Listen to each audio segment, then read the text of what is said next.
wanna speak while you're distracted by the levels you dare to climb. A straight shooter with nostalgia I haven't felt in a long while. You make it feel like it's the arcade when we're playing pixel out until the day breaks. We'll keep breaking down, let's hope the next play. Things change, the score is rising as the screen fades. It ain't over when you stay.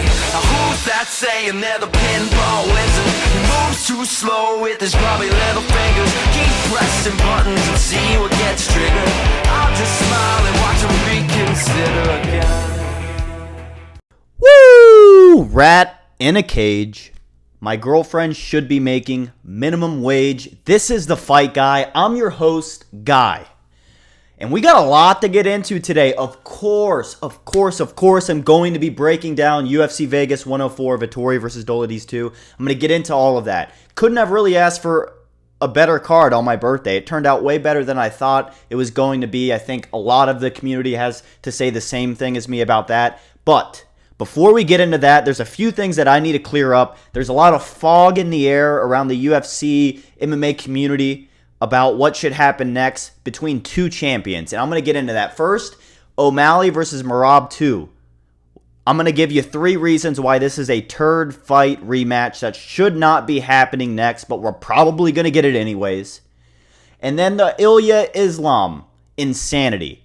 I'm going to give you 3 reasons why Ilia needs to fight a contender before he gets the belt opportunity against the number 1 pound-for-pound fighter on the roster right now.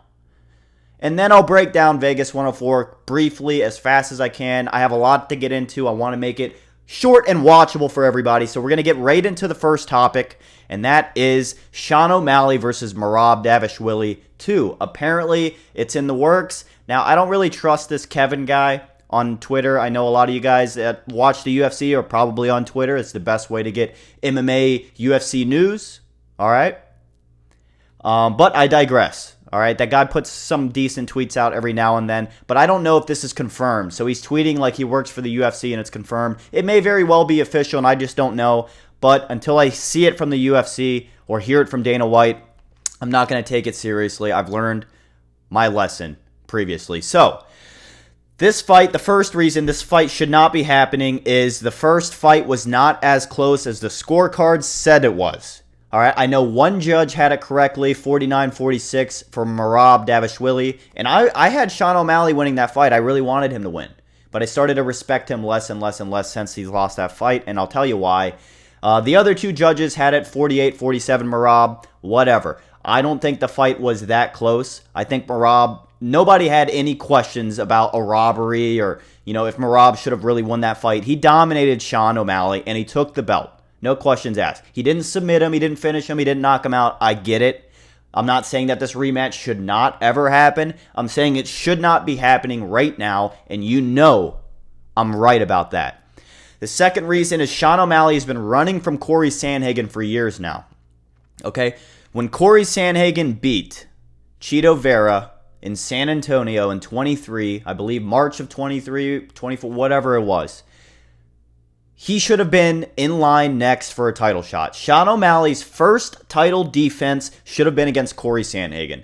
Sean O'Malley may have had the most padded, walkable path to the title of any fighter on the roster. I know a lot of people say this about Alex Pereira, but no, fuck you. Alex Pereira dominated. All right, he's knocked out everybody besides Ankalaev. It's not about Alex Pereira. This is about Sean O'Malley. The Aljamain Sterling fight was very impressive. Besides that, he didn't really have a lot of obstacles to get to the belt. And then he defends his belt against Chito Vera, number 7 ranked Chito Vera, coming off of a win on Pedro Munoz, who's not even ranked right now. That's fucking despicable. It should have been Corey Sandhagen, and it should not have been Chito Vera. Sean O'Malley, the next fight for Sean O'Malley should be Corey Sandhagen. I know Corey Sandhagen's fighting Figgy, and that leads me to my third reason why this rematch should not be happening. Sean O'Malley should be fighting Corey Sandhagen next. That's what should be happening. And the winner of that fight gets the title shot against Merab next. Figgy should be fighting Umar Nurmagomedov. The winner of that fight gets to fight the second-ranked contender in the bantamweight division, Peter Yan. And then the winner of that fight gets to fight whoever ends up winning between O'Malley and Sandhagen and fighting Merab for the belt. Those are the 3 reasons why Sean O'Malley should not be getting the title shot, the immediate rematch. He hasn't fought anybody else since he's lost to Merab. It's despicable. It really is. I'm still going to watch the fight, and I'm not saying that Sean won't win the fight. He very well may win the rematch. Very possible. It is possible. But it should not be happening when it is. So I protest this. I don't think it's right, but we're going to move on to the next topic. Ilia versus Islam insanity. 3 reasons why Ilia needs to fight a top contender before he fights Islam. First off, Ilia flew through the featherweight division pretty easily, but he did not dominate as a champion like Volkanovski did. You can say Ilia dominated the featherweight division, sure, we can argue that. But he did not dominate it as a champion, which is a completely different thing. To defend the belt multiple times against hungry contenders, getting the title shot of their life, the moment of their life. He's only done that once, and it was very impressive against Max Holloway. It hurt a lot of us. Not a lot of people I know don't like Max Holloway. To watch him get slept, very hard to watch. Very impressive win, but that's all he did as champ. So to reward him against the number 1 pound for pound who's defended his title for, I don't know, what, the 3, 4, or 5 fights? I don't know. It doesn't make sense to me. He needs to fight a top contender to prove that he can hang with the lightweight division. 2, Bryce Mitchell was taking this guy down. And I'm not dissing Bryce Mitchell's grappling or his wrestling. He's got great grappling, great wrestling skills. I believe he doesn't even have a knockout. I think all of his finishes are via submission. Bryce Mitchell is a land shark on the canvas. But if Bryce Mitchell can take Ilia down, what the hell do you think Islam does to him? What do you think Islam does, who walks around probably 190 pounds, the number 1 pound for pound fighter, the best wrestler on the roster? I like Bo Nickel, but we're not going to get into that right now. What do you think he does to him? What do you think Arman Sarukian does to Ilia if Ilia doesn't land those strikes on the feet? Just something to think about. We cannot allow these champ versus champ fights to happen so easily, especially when it's a champ coming up a weight class. That's much harder to do. I get that weight cuts aren't easy. I've cut weight hundreds of times in my life. All right, now I was a really small kid in high school, so I didn't really have to cut weight that first year, but it's besides the point. All right?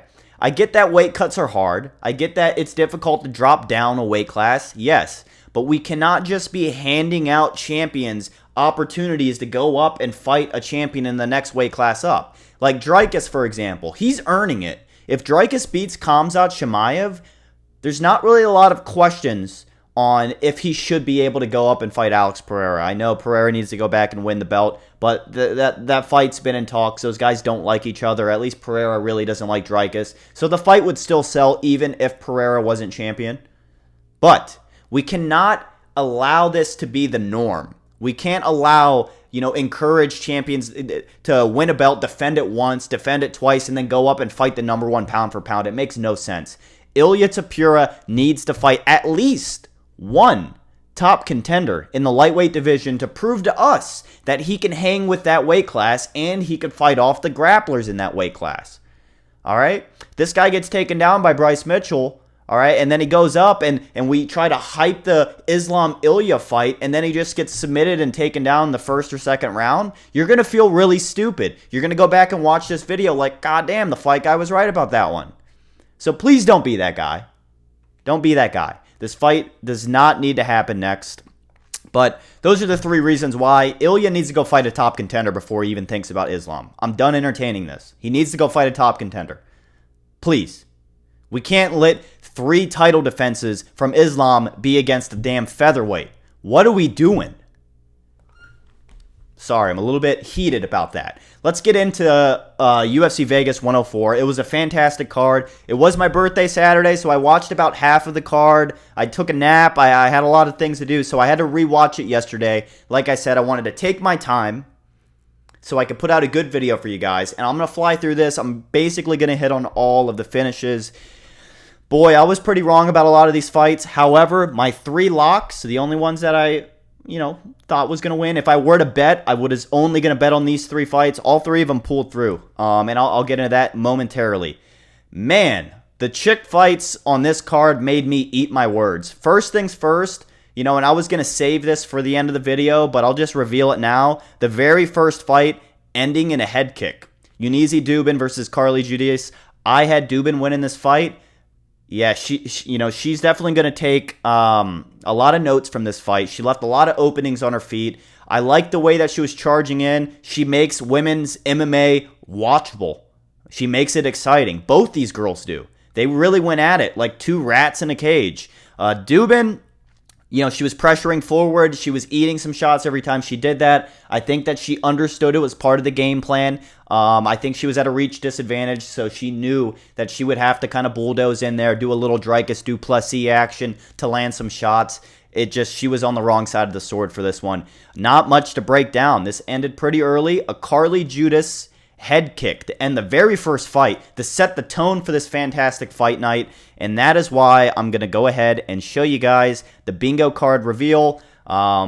This is what the bingo card looked like going into the fight card on Saturday. And then right here on the left column, the second box from the bottom, women's fight ending in a head kick, baby. That's the space that we ended up covering up. So congratulations to Carly.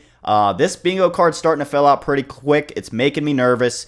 We're going to move on to the next fight. Josanne Nunes versus Priscilla Cochera. I thought Nunes was going to win this, but again, another round 1 finish. Victory by punches. Priscilla, she looked great. She got Nunes out of there. I still think Nunes is a pretty good fighter. Excited to see who, honestly, all 4 of these girls, these 2 and the previous 2, get next. They got me hooked. They're winning me over. This might be the fight girl by the end of the year. We'll see. We will see. But right now, it's the fight guy. And with that being said, we move on to the first guy matchup of the prelims of the whole fight card. Daniel Perez versus Andre Lima. Holy smokes. Andre Lima beat the shit out of Daniel Perez, honestly. I had a lot of people on my social media, on Twitter, on TikTok, telling me, hey, Daniel Perez, don't sleep on Daniel Perez. And I wasn't sleeping on Daniel Perez. I thought he'd put up a little bit more of a fight, but he tried his ass off. He did fight his ass off. His legs were torn up. You could see here, Andre Lima landed 26 leg kicks. I believe Daniel Perez's, his left leg was getting pieced up, man. You could see him flinch every time Lima landed a leg kick on him. He would do the leg kick, he would go to the body, the hands were low, then he'd rip to the head. I mean, goodness gracious. This guy threw 220 total strikes, almost landed all of them. 161 of those, not bad.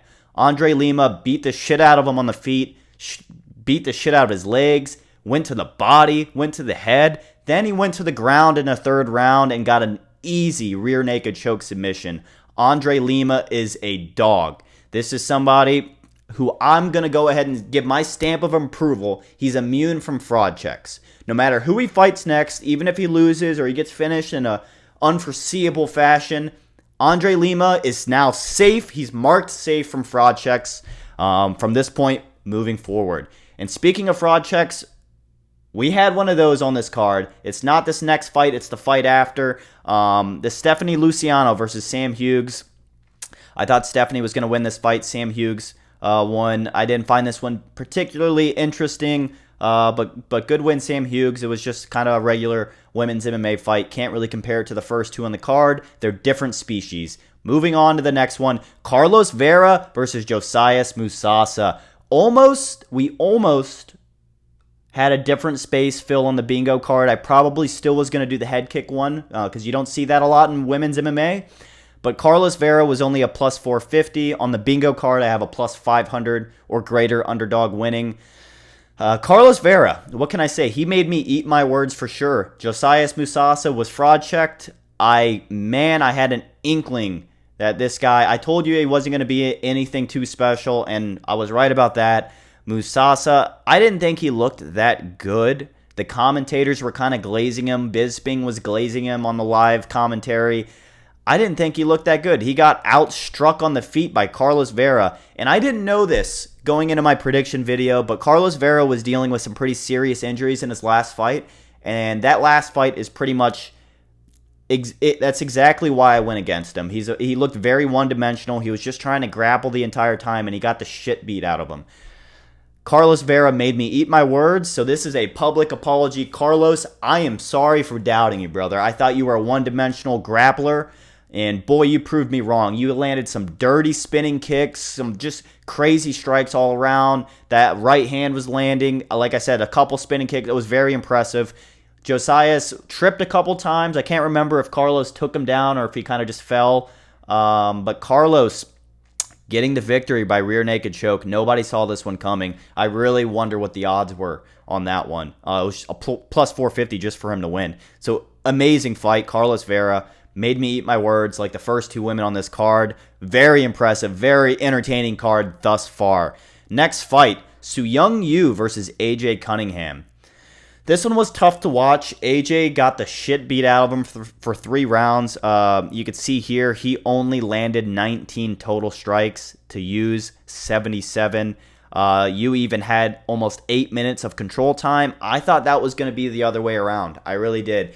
AJ even said post-fight he had the best weight cut he's ever had in his life. He said he had the best fight camp he's ever had in his life. He said that he felt better before this fight than he's ever felt before a fight in his life. So I was very puzzled to see this one go the way that it did. I thought it would be a lot closer. I thought AJ would have multiple minutes of control time, but this one went the complete other way. I didn't see this one coming. This one was almost a bigger shock to me than any other fight on the card so far. But women's fights ending in the first round back-to-back, and Carlos Vera getting a submission against the minus 1,000 favorite. Those definitely take the cake ahead of this AJ Cunningham match. But it was a great fight. I mean, I still think AJ's better than his record of 11-5, but he is on the ropes at this point. He's in a tough spot. I will be tuning in, as always, for every fight card, but very, very eager to see who they give AJ next. Soo-Young Yoo looked great. He looked great in bantamweight. I mean, bantamweight division is just loaded top to bottom. Moving on to the last fight on the prelims. This was my first lock on the entire card. I knew 100% how this one was going to end. I even said it on Friday's video. I said Waldo Cortez Acosta. If you want to build a parlay, if you want one lock that's for sure going to hit, Waldo Cortez Acosta is going to knock Ryan Spann out, probably in the first or second round. Sure enough, he gets it done with a few hairs left in the second round. Victory by punches. Ryan Spann did not look good at heavyweight. All these people talking about, he's going to bring the skill set from the light heavyweight division, the light heavyweight style. He's going to bring it up to heavyweight. He's really going to shake things up. No, he's not. No, he's not. Waldo, he had almost a minute of control time. I believe that's how he got the finish on top of Ryan Spann. Spann looked like shit. I mean, if this guy doesn't win his next, I think first off, he needs to go back down to light heavyweight. Buddy, what are you doing? First off, I don't think you could swing with these heavyweights. And two, you for sure cannot grapple with these heavyweights. Go back down. And if he loses his next fight, you got to cut him. Waldo Cortez Acosta looking really good in the UFC. Looking really good. I hope they give him a ranked guy next. I really hope they give him a ranked guy next. He fraud checked the Despionage, the guy that's knocking everybody out in karate combat now. Fraud checked him. And now he, beats the shit out of Ryan Spann in his heavyweight debut. I've seen enough. Give him a ranked contender. The heavyweight division is not that deep. Waldo Cortez Acosta against, I forgot the name of Johnny Walker's little brother. It'll come to my head probably 5 minutes from now when I'm halfway through the main card breakdown. But give him Johnny Walker's little brother. I think that is a fantastic matchup to make. They both kind of fought recently, right? Waldo fighting on Saturday. Johnny Walker's little brother fought like a month ago. The timing makes sense. Walker's ranked now. Give him Acosta. That would be an amazing matchup. And if it goes on a grappling match, I would be very intrigued to see if Walker's submissions outweigh Acosta's grappling skills. Great fight. Lock of the card. Easy one. Next fight, first fight on the main card. Sungwoo Choi against Kevin Vallejos. Kevin is a Twitter machine, man. This guy was giving us updates like every single hour for the last 2 months. Feeling good. Had a great day training. Fight camp's going well. Man, this weight cut is so easy. Kevin Vallejos, just like his easy weight cut, he made this fight look very easy. Knocked Choi out in the first round. I thought Choi had a little bit more of a chin on him. This guy is taking a lot of damage. He could take a punch, but not from Kevin Vallejos. A great win for Kevin. This guy is an animal. I think they should also give him a ranked guy next. That's really all I got to say about that first fight on the main card. We're going to move on to the second fight on the main card. Dayar Nergaze versus Brenson Ribeiro. I thought Dayar was going to win this fight. I think, anytime a fighter misses weight, you can look at it one of two ways. Like, one, the weight cut was really hard for him. He's going to struggle in the fight. Or two, he wasn't going to make weight, so, he just tried to feel as good as he could going into the matchup. He's going to forfeit 25% of his purse, so he's got to win that fight. That's how I looked at this one.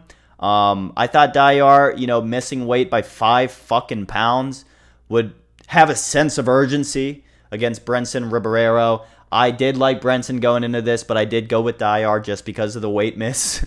Whatever, it happens. Brenson looked great, landed more total strikes, and I thought he was going to use this Kimura. He ends up against the cage in the second round, right? He's on bottom against the cage. Dayar's putting some ground and pound on him in side control. I believe it was side control. No, it was half guard. Brenson Ribeiro had Dayar in his half guard, and he uses this Kimura, what I think and what a lot of the commentators thought live, to sweep Dayar, but he got a lot more than a sweep out of it. He ends up submitting Dayar with a Kimura. Round 2, very impressive stuff. Great win, Brenson. We move on. Wait, before we move on, Dayar, make fucking weight next time, buddy. So you don't have to put me in situations where I gotta second guess myself because financially you're gonna be fucked. We move on to the next fight, Damon Blackshear versus Cody Gibson. This was my second lock of the card. I knew absolutely Damon Blackshear was going to win, but I did not think we were going to get 2 round 2 Kimura submissions in a row. Damon Blackshear looked great against Cody Gibson. Cody was winning on the feet, I do have to say. I don't know, it was pretty close on the feet. Both these guys, had about Cody Gibson had a minute less control time than Blackshear. But Blackshear used his control time to submit Cody Gibson with the Kimura. Not much else to say. I knew Blackshear was going to win. I didn't think it would be by Kimura submission, but great win. Next fight, we move on. Alexander Hernandez versus Kurt Holobaugh. I went with the wrong Louisiana fighter on this card. I will say I did think Kurt won this fight. All right, all 3 judges gave round 1 to Hernandez. I thought Kurt won round 1. Kurt had Hernandez fucked up. He was bleeding out of his nose pretty bad. Rocked him a couple times. But the judges saw it differently. I thought it was a great fight. I didn't think Kurt looked bad, honestly. Alexander Hernandez, 6.5 minutes of control time. See, now Kurt, I thought that Kurt, this fight was kind of going the way that I thought it was going to go, but I thought Kurt would catch him with a submission. Because, like I said, Kurt was going to end up getting taken down, and I thought that, it was going to be a dogfight. Both guys were going to be gassed, and this is where Kurt really finds his submissions, like a diamond in the mud. But he didn't find no diamond on Saturday. He lost a unanimous decision to Alexander Hernandez. It was a great fight. I don't regret going with Kurt. It was a good underdog pick. I thought he had it in a few different moments. Great fight all around. We're going to move on to the co-main event. Chitty Chitty Bang Bang against Dos Santos. Gosh, those tie clinch knees are dirty. Dos Santos making it a dogfight, pushing him up against the cage. I even thought that Dos Santos won round 1. I don't know. He did have a minute of control time. I think that was in round 1. He did get outstruck in round 1. So like I said, you could have given the round 1 either way. I gave it to Dos Santos. Maybe it's because I picked him to win, so I may have been biased. But I did see it that way when I rewatched it. But in the second round, they're going at it on their feet. In the center of the octagon, Chitty has a tie clinch behind Dos Santos' neck. He throws a left knee. It hits the body, and then he follows it up immediately with a right knee, connects on the chin of Dos Santos, puts him down, and that was the fight. Really, not much else to break down. It was a great matchup. I still love Dos Santos. He is getting older, maybe at the end of his career, but I stand by what I said on Friday's video. I have never seen a boring Dos Santos' fight. I've never seen one, and it wasn't a boring one on Saturday. Great win, chitty chitty bang bang. Using that reach to his advantage, and then getting those knees in the second round. Beautiful. Now, this was my third lock. Third lock, so I was I butchered this card. I missed a lot of predictions. I also didn't do a lot of research for a lot of these fights. I did zero research for the women's fights, pretty much. I did do a little bit on the first one, but I digress. This fight, this was my third lock. Like I said, if I was betting, this was one of the ones that I was going to bet on. Roman Dolidze getting the win, unanimous decision, 49-46. Now, my first thoughts and reactions on this. I thought Vettori won the first round. So right there, I think that they gave the first round to Dolidze. They only gave Vettori the third round. All three judges only gave Vettori the third round. I think they gave the rest to Dolidze. Now, the second round, there should have been a point deduction. Herb Dean gave Roman a stern warning about his fingers being up when he was throwing strikes. About 30 seconds after he gets a stern warning, not a warning, a stern warning from Herb Dean, he does it again. He pokes Marvin's eye. And you gotta ask the question on if the fight would have played out any differently. You don't know if Vettori's vision was affected or not. And as a fighter, a lot of these guys are tough guys. They don't want to back out of a fight just because they're a little bit blurry. It's got to be pretty bad for most of these guys to step out. And Vettori's one of those guys. So I don't know. I need to watch an interview. I'm very curious to see, how Vettori says the eye pokes may or may not have affected him. But in the second round, which was Roman's round, they should have deducted a point right there. Would have made this fight a lot differently. And if they would have given Marvin the first round, like I thought Marvin won, Marvin has won rounds 1. He won rounds 3. And round 2 should have been a point deduction. My humble opinion, and I picked Roman to win this fight, is this fight should have ended in a draw. This fight most certainly should have ended in a draw. I think that Marvin won the first round, the third round, and the second round should have been a point deduction from Roman, who won rounds 4 and 5. So that's 2, 2, and 1. But it was a great fight. Roman really turned it up near the end. He got rocked in the third round. I thought the fight was going to be over. I thought Vettori may have, he was going to pull through and get that knockout. Of course, I already knew the results of the fight. I had to rewatch this one yesterday on Sunday. But Roman getting the win. All three judges saw it differently. They gave him the first round. I'm not mad about that, of course. I picked Roman to win. But it is what it is. It's the fight game, people. It's the fight game. That has been episode 17 of The Fight Guy. We got a lot of things. We got exciting things coming up. Before you click out of this video, I will have a fighter interview coming up very soon with a very new but familiar face in the UFC. He made his debut recently. I don't want to give it away yet, but stay tuned. All right? Like and subscribe to my channel for more breakdowns, predictions, fight news, and potential fighter interviews to come in the future. This was The Fight Guy. Happy St. Patrick's Day. Thank you so much for watching, and I will see you later this week when we break down this amazing UFC Fight Night London coming up in just a few days. You take care.